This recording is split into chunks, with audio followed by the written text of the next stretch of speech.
Halo, halo, halo. Neviem, či to viete, ale aktuálne nám beží rok dreveného hada. Takže máme v čínskej astrológii rok dreveného hada. No a drevený had je o budovaní, je to taká veľmi pomalá, stabilná energia, ako keď sa had plází hore stromom.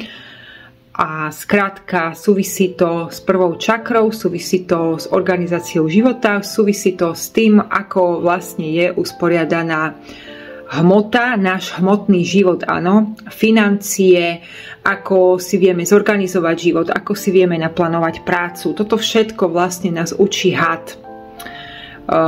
Samozrejme, že ten had znamená aj obrovskú transformáciu, o to viac, že rok 2025 je rokom deviatkovým.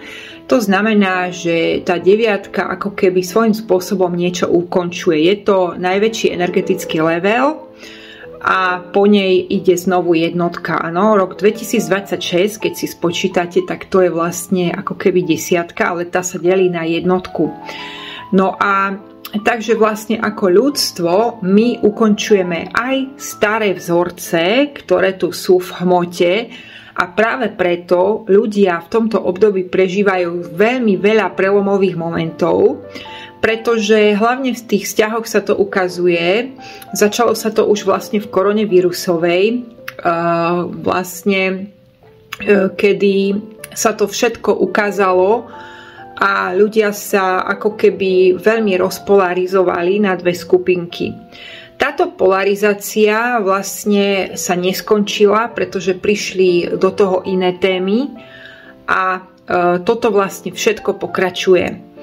Takže ľudia, ktorí si všimli, že tým temným silám ide o neustále rozdvojovanie a o neustálu polarizáciu, tak presunuli svoju pozornosť na osobný rast. Áno?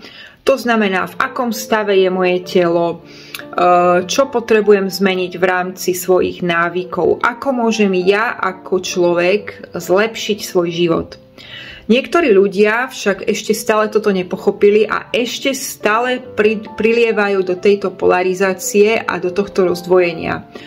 Takže vlastne každý samozrejme má svoju cestu, ale veľa ľudí ako keby rozpoznáva už tieto staršie vzory a vlastne tá deviatka to ako keby ukončuje. Takže priatelia moji milí, otázka pre vás.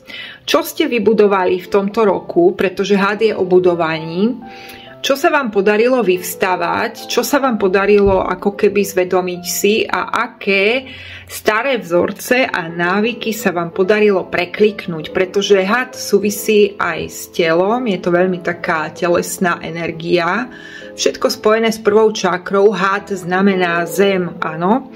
Takže v tomto roku myslím si, že aj preto veľa ľudí riešilo zdravotné problémy, ako sa dostať viac do tela, ako sa viac uzemniť a tak ďalej. Takže priatelia moji milí, toto sú otázky pre vás. V januári 2026, koncom januára, príde ohnivý kôň. Najväčšia téma ohnivého kôňa bude rýchlosť a tlak na výkon, pretože kôň celkovo to je rýchla energia a keď je v ohnivom elemente, tak hlavne pre ľudí, ktorí sú narodení v ohnivých rokoch, to bude veľká výzva, pretože môže dojsť k obrovskému tlaku na výkon, na prácu, vyčerpanie, únava, výsledky, viac financií, viac práce a dôsledkom toho môže byť vyhorenie.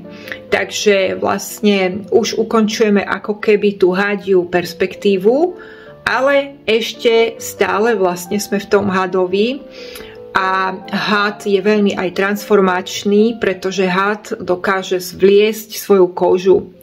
Takže každý svojím spôsobom zvliekame niečo staré, aby sme sa dostávali do sily, pretože ako hovoria indiáni, nemať koňa znamená nemať sílu. Kôň znamená v indiánskom ponímaní aj sloboda a taktiež sila.